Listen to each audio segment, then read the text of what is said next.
Le président de la République prépare ce midi à la 4e réunion de l'Union africaine sur le coronavirus par visioconférence.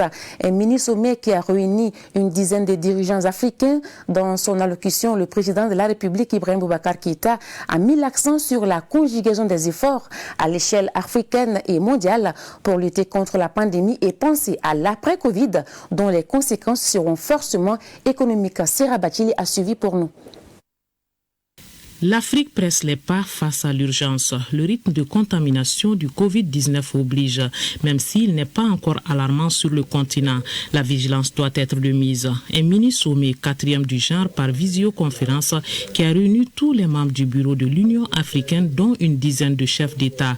La coordination et l'unité de vue des Africains contre le coronavirus étaient au centre des échanges, avec un accent particulier sur l'économie qui a déjà commencé à ressentir les effets néfastes de la pandémie. Face à ses pairs via écran, le président de la République, Ibrahim Boubacar Keïta, a tout d'abord salué la présence remarquée de son homologue gabonais Ali Bongo Ondimba, avant d'attirer l'attention sur la propagation du virus et la nécessaire unité de vue en Afrique et dans le monde.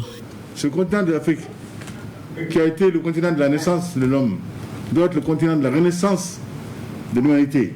Car l'humanité aujourd'hui est concernée, elle est en danger.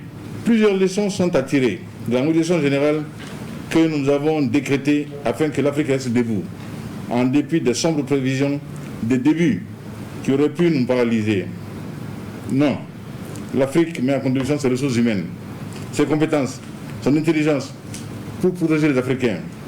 Il y a des choses aujourd'hui de l'ordre des mesures de barrières qui ne restaient pas évidentes pour nous. C'est évident, c'est vrai, c'est réel. Pour autant, nous devons continuer à faire l'effort. L'effort de conviction, l'effort d'amener nos parents à comprendre qu'aucun déni ne saurait tenir, que le coronavirus est une réalité évidente, agressive, meurtrière, assassine. Quotidiennement, le coronavirus est là pour nous interpeller très fortement, si jamais le doute devait s'insinuer. Et nous devons également aussi, en matière de pratiques religieuses, avoir des vues communes. On a vu les grands pays de foi, qui ont décidé de fermer les lieux de culte. Nous hésitons encore à le faire parce qu'ils n'ont pas encore senti un mouvement général et de compréhension à cet égard-là. Or, cela serait très très heureux. Tous les présidents des communautés économiques et régionales du continent ont présenté pendant 4 heures d'horloge leurs différents rapports sur les études relatives à l'impact économique. Et les propositions n'ont pas manqué à ce niveau. Elles vont dans le sens d'échange d'expériences et plus de solidarité dans les actions. Ici, le président Keïta prône une vision africaine conforme à nos valeurs et civilisations. La pandémie est en train de bouleverser nos économies et nos relations économiques internationales. Cela est vrai aussi. On l'a vu, les liaisons entre nous deviennent difficiles. Certaines pistes ont été introduites aujourd'hui par la COMESA et par d'autres partenaires également. Nous devons voir leur pertinence et comment les mettre en œuvre pour que ce que nous souhaitons que soit mis en œuvre pour notre salut puisse l'être.